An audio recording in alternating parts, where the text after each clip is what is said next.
Assalamualaikum warahmatullahi wabarakatuh. Perkenalkan, nama saya Nur Hairiyah, saya dari kelas C. Saya di sini ingin memenuhi tugas UTS MSI yang dengan membawakan materi makalah dengan video. Adapun materi yang saya bahas yaitu karakteristik Islam. Di sini karakteristik Islam terbagi menjadi beberapa bagian. Yang pertama ada makna universal Islam, yang kedua ada sifat dasar ajaran Islam, yang ketiga ada Islam normatif dan historis, dan yang terakhir ada karakteristik Islam dalam berbagai bidang. Yang pertama saya akan membahas tentang makna universal Islam. Agama Islam mencakup keseluruhan dalam historis, universal yang dapat melingkupi ruang lingkup ajaran serta untuk cara kita untuk memahaminya. Maksudnya di sini, di dalam Islam terdapat sumber hukum yaitu Al-Quran dan Hadis. Sebagaimana itu merupakan cara kita untuk memahami Islam yang sebenar-benarnya. Sebagai contoh, tata cara kita untuk mengerjakan sholat 5 waktu yang merupakan kewajiban umat Islam. Lalu, contoh berikutnya yaitu kita diajarkan untuk selalu berperilaku terpuji, serta menjauhkan apa yang dilarang dan melaksanakan apa yang diperbolehkan. Itu semua dijelaskan dalam Al-Quran dan Hadis yang sudah saya jelaskan tadi, yang merupakan sumber hukum Islam. Berbagai aspek yang berkenaan dengan Islam itu perlu dikaji secara seksama sehingga dapat menghasilkan pemahaman Islam yang komprehensif. Hal itu penting dilakukan karena kualitas pemahaman keislaman seseorang akan berpengaruh pola pikir, sikap, dan tindakan keislaman yang bersangkutan. Sebagai contoh, ketika kita berada di sebuah kelas atau berada di sebuah forum di mana kita di dalamnya melakukan berbagai diskusi atau melakukan tanya jawab kepada orang yang lebih tahu agar pemahaman kita terhadap Islam itu lebih mendalam, dan itu sangat berpengaruh kepada pola pikir, sikap, dan tindakan kita. Sifat dasar ajaran Islam. Sifat dasar ajaran Islam ini, Ali Anwar menyebutkan bahwa karakteristik Islam dibagi jadi beberapa bagian. Yang pertama ada komprehensif, moderat, dinamis, universal, elastis, fleksibel, tidak memberatkan, gradius, sesuai dengan fitrah manusia, dan yang terakhir argumentatif filosofis. Yang pertama ada komprehensif.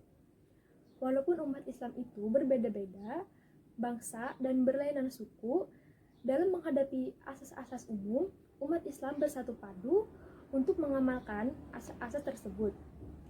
Asas umum itu yaitu kesejahteraan dan kemanfaatan umum yang aspiratif, akomodatif, selektif, dan tidak disebut. Yang B, sifat dasar ajaran Islam. Sifat dasar ajaran Islam ini, Ali Anwar menyebutkan bahwa karakteristik Islam dibagi jadi beberapa bagian. Yang pertama ada komprehensif, moderat, dinamis, universal, elastis, fleksibel, tidak memberatkan, gradius, sesuai dengan fitrah manusia, dan yang terakhir argumentatif filosofis. Yang pertama ada komprehensif. Walaupun umat Islam itu berbeda-beda bangsa dan berlainan suku, dalam menghadapi asas-asas umum, umat Islam bersatu padu untuk mengamalkan asas-asas tersebut. Asas umum itu yaitu kesejahteraan dan kemanfaatan umum yang aspiratif, akomodatif, selektif, dan tidak diskriminatif. Jadi di komprehensif ini tidak membedakan, walaupun itu berbeda dari bangsa, suku, ras, asalkan itu masih dalam ruang lingkup umat Islam. Lalu yang kedua ada moderat. Islam memenuhi jalan tengah, tidak imbang, tidak berat ke kiri ataupun tidak berat ke kanan. Inilah yang diistilahkan dengan teori Watshaniyah, menyelaraskan antara kenyataan, fakta dengan ideal dan cita-cita. Adapun teori Watshaniyah ini menggunakan 4 kaidah. Yang pertama, santun, tidak keras dan tidak radikal. Yang kedua, sukarela, tidak memaksa dan tidak mengintimidasi. Lalu yang ketiga ada toleran, tidak egois, dan tidak fanatik. Lalu yang keempat, saling mencintai, tidak saling bermusuhan ataupun membenci. Lalu yang ketiga, dinamis.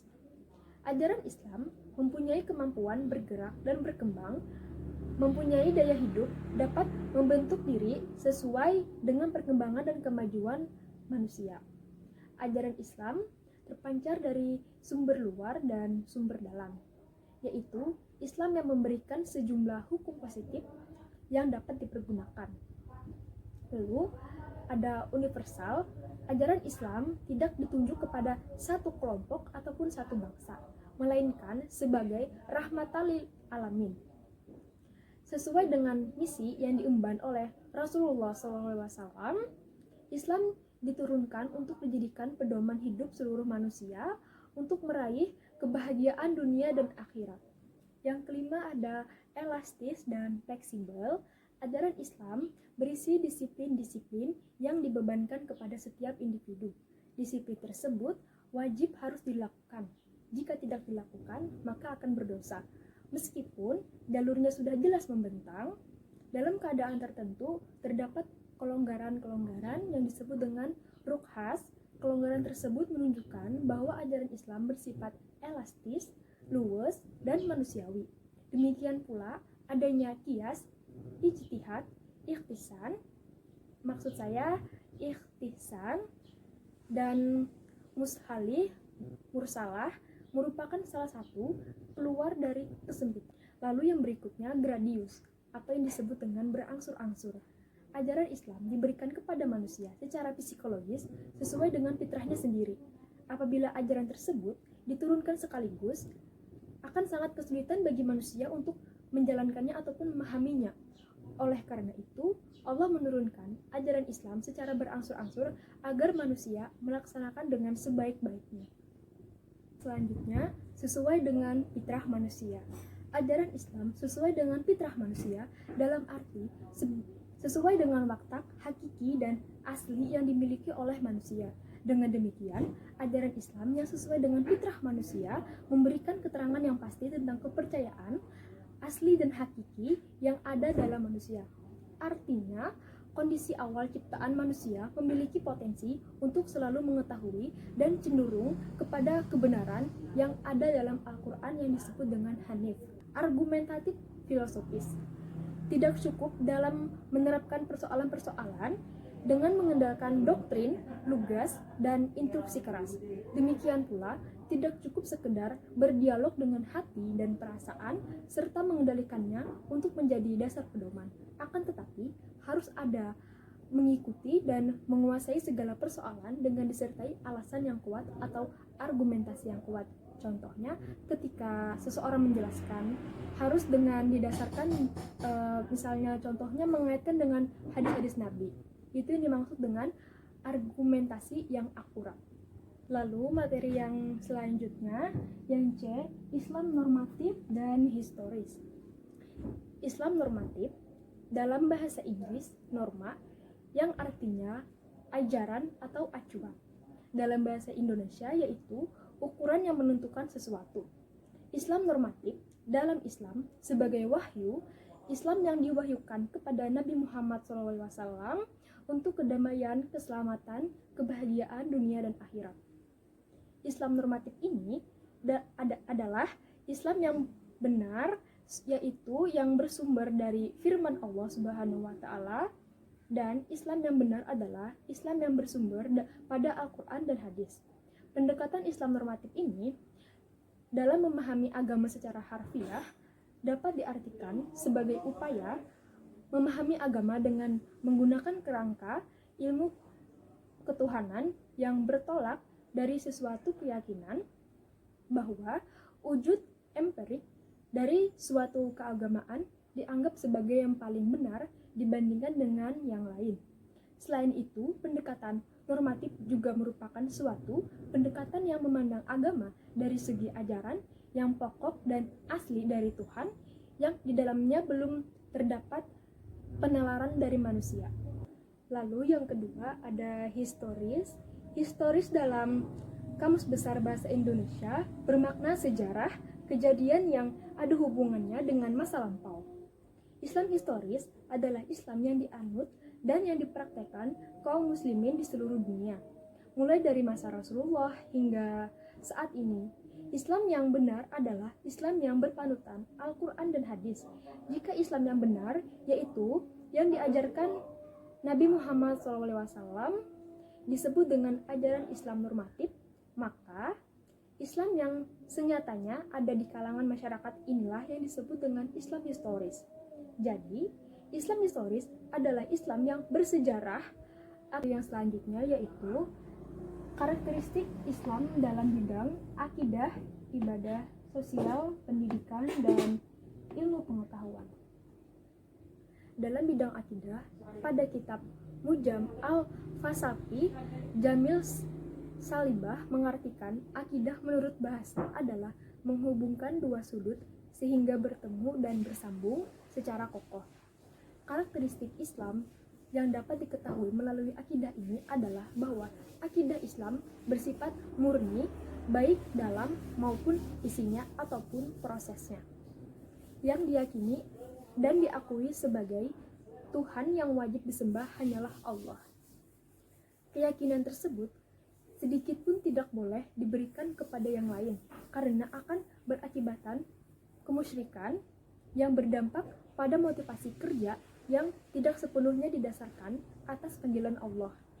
Akidah dalam Islam meliputi keyakinan dalam hati tentang Allah sebagai Tuhan yang hanya Dia yang wajib disembah, ucapan dengan lisan, dan bentuk dua kalimat syahadat, yaitu mengatakan tidak ada Tuhan selain Allah dan bahwa Nabi Muhammad sebagai utusan Allah. Lalu yang berikutnya dalam bidang ibadah.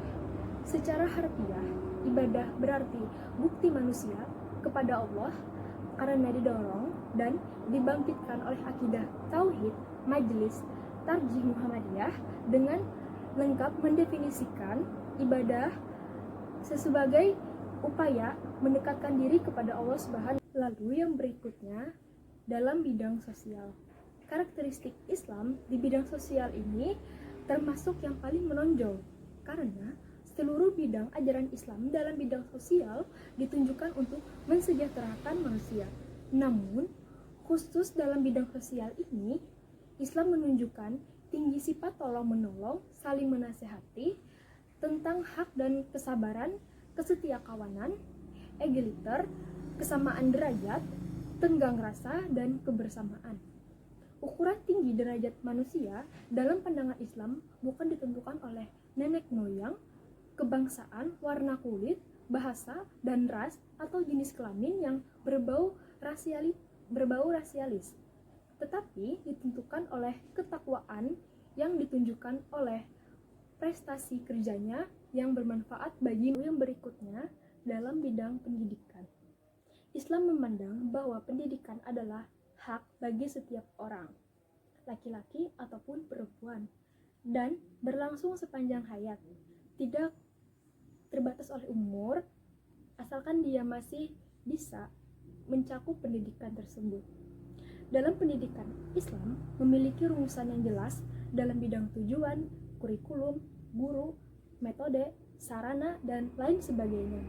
Semua aspek yang berkaitan dengan pendidikan ini dapat dipahami dalam kandungan surah Al-Alaq. Dalam surah tersebut dapat dijumpai metode pendidikan seperti metode ceramah, tanya jawab, diskusi, demonstrasi, penugasan, teladan, ataupun pembiasaan, karya wisata, cerita, hukuman, nasihat, dan sebagainya yang merupakan manfaat bagi peserta didik. Lalu yang terakhir dalam bidang ilmu pengetahuan. Sebagaimana yang disebutkan surah Al-Alaq ayat 1-5, terdapat kata Iqra yang diulang-ulang sebanyak 2 kali. Kata tersebut menurut Al-Baiquni selain berarti membaca arti biasa, juga berarti menelaah, membandingkan, mengobservasi, mengukur, mendeskripsikan, menganalisis, dan menyimpulkan secara induktif. Jadi kita dapat memetik pelajarannya bahwa Islam mewajibkan kita untuk menuntut ilmu pengetahuan. Sekian, itu saja yang bisa saya sampaikan. Mohon maaf jika ada kesalahan, semoga bisa difahami atau dimengerti. Wassalamualaikum warahmatullahi wabarakatuh.